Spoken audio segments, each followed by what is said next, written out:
700 perak. 700 Artinya kan perak. mereka semakin nurun. Mm-mm. Rupiah menguat. Jadi dulu kalau kita dapat kiriman $100, itu paling cuman jadi 630 pon. Kalau hari ini, kemarin adik saya terakhir itu 2016. Itu $100 itu jadi 1.500, hampir double kan. Otomatis kalau kebutuhan pun meningkat juga nggak masalah sebenarnya. Iya. Karena kursnya semakin gede kita. Gitu. Jadi zaman saya itu saya ambil contoh apa ya, beras lah. Beras itu 1 kilonya 2 pon seperempat atau 2 pon rubu kalau kita bilang. 2 pon rubu itu katakanlah 1.800 kali 2 itu berapa? Nggak sampai 5.000 Iya. 1 kilo. Kalau hari ini mungkin 7 pon itu wajar karena 700 kalinya kan. Iya. Kan masih lebih murah. Nah seperti itu. Di Indonesia aja udah hampir 10. Iya nggak? Iya. Jadi tergolong murah banget gitu di sana.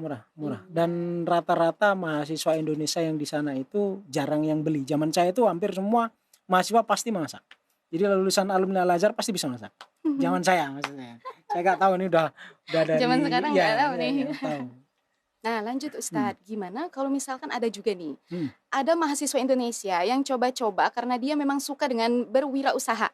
Kemudian dia berwirausaha di sana gitu, seperti Oke. yang kita tonton di Ketika Cinta Bertasbih seperti itu Ustadz. Ada nggak yang kayak gitu? Banyak. Saya juga termasuk. Iya. Ya banyak. Artinya gini, fursatul amal itu lebar karena gini, tidak ada aturan mahasiswa tidak boleh kerja, walaupun aturan itu ada ya. Tetapi tidak ada, zaman saya tidak ada namanya polisi imigrasi atau itu. Nggak ada. Restoran Indonesia di sana pun banyak. Jadi kalau masuk Hayya Asir itu mau cari warteg ada, mau cari nasi padang banyak, mau cari bakso banyak. Warung orang Indonesia. Jadi masuk daerah area Game itu, warung semua ini. Warung Bantani ada, warung Basmalah itu yang food itu ada, yang mie goreng semuanya ada. Jadi dan itu rata-rata kan punya mahasiswa. Mereka bekerja di ownernya mahasiswa, yang bekerja juga mahasiswa. Jadi nggak masalah. Terus saya dulu nyambi jualan kerupuk. Kita bikin kerupuk kita jual gitu ke restoran-restoran itu. Yang penting buat hidup. Nanam serai gitu. Serai itu nyewa tanah, ada tanah di sekitar di kebun di samping apartemen itu ada. Itu kosong kita tanemin, kita sama yang pengelola kita jual serai mahal di sana. Seperti itu. Ada yang bisnis banyak sekali di sana mahasiswa yang nyambi bisnis banyak. Artinya untuk bertahan ya. Banyak. Artinya kawan-kawan kalau di sana nanti saya di sana makan, jangan khawatir. Sangat mudah sekali untuk ini ya. Untuk ukuran ibu kota masih sangat santun. Dalam artian gini. Kita kalau di Jakarta itu beli kehausan itu airnya udah nggak bisa diminum kayaknya. Artinya nggak ada air sumur maksudnya kan. Air comberan udah kayak gitu ya. Tapi kalau di Kairo itu hampir di setiap ininya ada kulkas gratis. Kulkas yang di setiap matamnya atau di setiap bukan di jalan. Jarak berapa puluh meter itu ada. Jadi kalau haus, bahkan mereka masih kayak budaya Indonesia lama kayaknya. Mereka masih menyediakan kendi yang berisi air tuh diminum. Jadi kalau kita kehausan di Kairo masih memungkinkan untuk mau ini. Dan itu free Ustaz? Free. Itu free. Dan yang lain lagi kalau untuk kerja ya, kalau untuk kawan-kawan Indonesia, artinya untuk tahun-tahun pertama nanti kawan-kawan akan tahu seniornya itu seperti apa. Artinya dari situ pasti bisa memulai. Jadi nggak usah takut. Nanti waduh saya cuma dikasih biaya berangkat, nanti di sana saya harus mandiri, bisa. Kerjaan banyak dalam artian gini, antum kalau nggak punya skill sama sekali aja udah cuci piring saya selesai. Yang penting bertahan hidup kan. Iya. Gitu.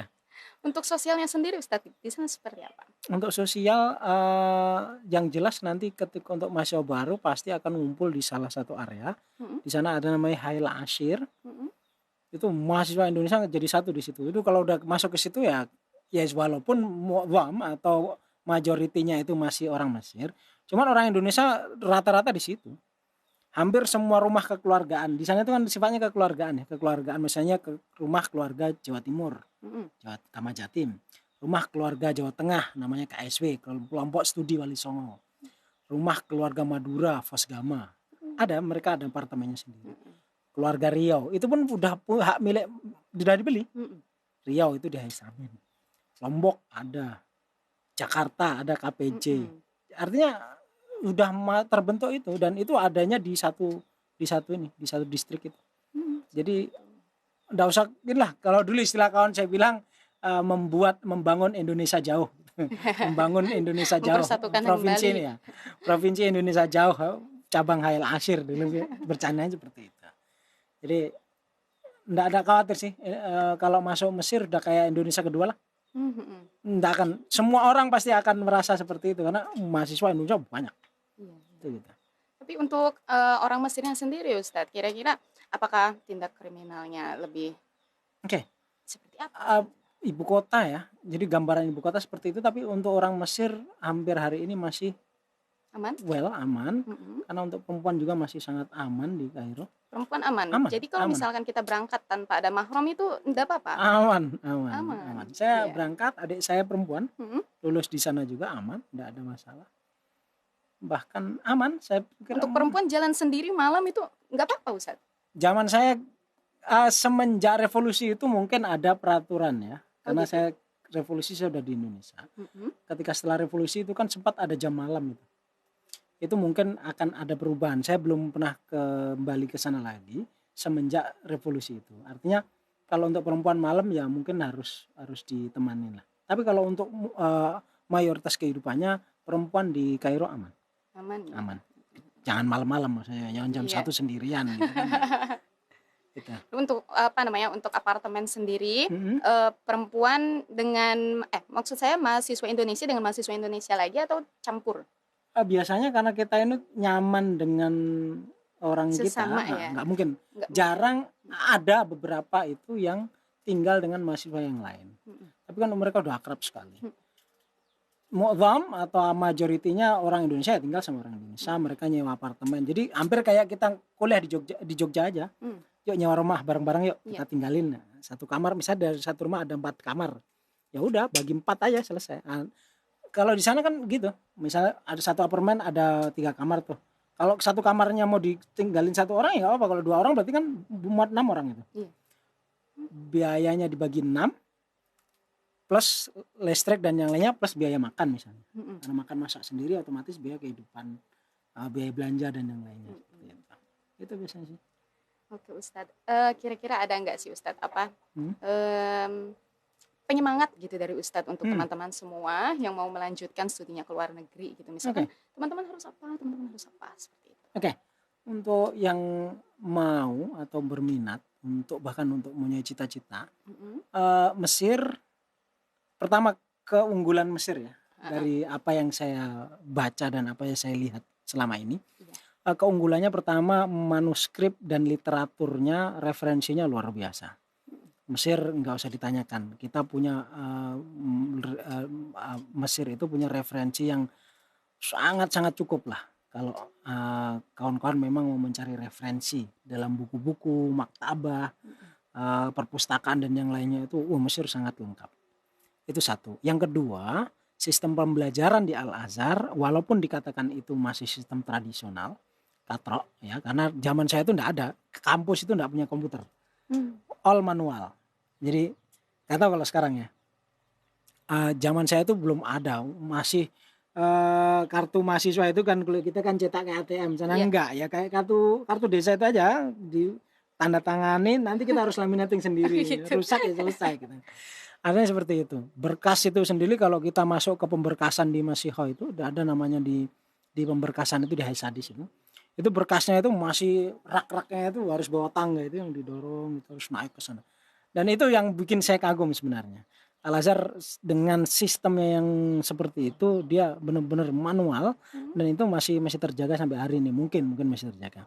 Itu satu, selain referensi. Yang kedua, secara cost living dia murah dan terjangkau lah. Saya enggak bilang murah tapi terjangkau. Bagi kawan-kawan sendiri terjangkau. Terus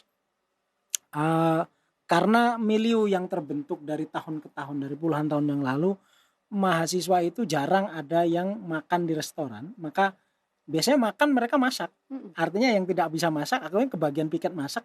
Artinya kemandirian pun terbentuk. Iya. Itu dua. Yang selanjutnya adalah kesempatan bagi kawan-kawan yang memang minim banget, minim dana, itu mereka di sana ada kesempatan untuk misalnya mau berbisnis juga bisa, mau apa ya, katakanlah di sana mengandalkan beasiswa cukup. Saya dulu total saya beasiswa lah, beasiswa kita coba ya dengan hidup ala mahasiswa aja, ya. Ya ala mahasiswa itu ya cukup mahasiswa itu cukup, bahkan cukup sekali ya, seperti itu, nggak usah neko-neko yang penting kan gitu. Ala santri. Ala santri aja udah cukup. Nah itu seperti itu. Terus untuk S1-nya tergolong mudah karena tidak ada skripsi. Al-Azhar tidak ada skripsi ya kawan-kawan. Sampai sekarang belum ada. Cuman nanti risalahnya magister itu yang agak susah ya. Tesis S2-nya itu terkenal susah di Al-Azhar. Tapi nggak apa-apa, artinya kan kita satunya di Al-Azhar, mau lanjut magister juga silahkan, mau lanjut sampai doktoral juga nggak apa-apa. Untuk melanjutkan S2-nya itu sendiri Ustadz, bisa nggak dari Indonesia? Yang dari Indonesia, saya perubahan dari tahun ke tahun saya tidak mengikuti, cuman kemarin kawan-kawan saya ada beberapa yang memberitahu saya untuk S2 di Al-Azhar untuk tahun kemarin sudah mulai dirubah ininya, dipermudah untuk mahasiswa asing non-Arab mainnya. Berarti mahasiswa asing non-Arab termasuk Indonesia kan non-Arab. Itu dipermudah. Dari yang dulu ketatnya minta ampun. Ketat itu dalam artian sangat ketat sekali, susah nih. Kayaknya kemarin udah dipermudah. Tetapi kalau untuk pendaftaran itu memungkinkan enggaknya itu saya kurang paham jalurnya seperti apa. Tapi yang jelas sebenarnya berkas kita itu harusnya sudah bisa masuk ke kampus, harusnya gitu. Nah nanti sistem, karena semua pemberangkatan calon mahasiswa itu kan untuk S1, S2-nya jarang. Hampir enggak ada, kecuali ikatan kedinasan dan beasiswa langsung dari Kemenak, misal dari UIN atau misal dari ini dapat beasiswa Depak, S2-nya di Al-Azhar misalnya seperti itu. Nah itu satu. Dan yang lain lagi, sepertinya Al-Azhar tidak menerima mahasiswa yang langsung S2 tanpa S1 di sana. Al-Azhar. Sepertinya itu. Karena saya ada teman itu dulu dari Irak ya, namanya Syekh Bilal. Beliau itu dari Yaman sudah S2, maksudnya mau lanjut ke Al-Azhar S3, tidak boleh, dia harus ulangi S1 lagi. Seperti itu. Nah, itu seperti itu. Makanya sepertinya itu kalau untuk Al-Azhar kayaknya sulit. Berarti untuk S2-nya di sana sama seperti Indonesia 2 tahun juga? Enggak. S2 itu zaman saya itu minimal 5 tahun. 4,5 lah paling cepat. Sama seperti S1-nya berarti ya? Nah, karena tingkat kesulitannya itu di S2. Jadi tingkat kesulitan dan ininya kerumitan itu belajar di S2. Makanya bagi kawan-kawan nanti yang sudah S1, kalau memang ada kesempatan, ada takdir dan yang lainnya, lanjut saja S2. Iya, mumpung masih muda tuh teman-teman, lanjut aja S2-nya di sana. Baik Ustadz Arif, alhamdulillah semua pertanyaan yang masuk lewat DM Instagram kami, alhamdulillah sudah terjawab semua. Akan tapi teman-teman, jika ada yang masih mau bertanya atau misalkan ada kritik dan saran, silahkan DM kami di Instagram Kursus Arab Al-Azhar ya. Baik. Ustadz terima kasih banyak atas bincang-bincangnya yang luar biasa. Saya juga jadi tertarik untuk ke sana, tapi tidak berlaku untuk saya ternyata. Jalan-jalan aja.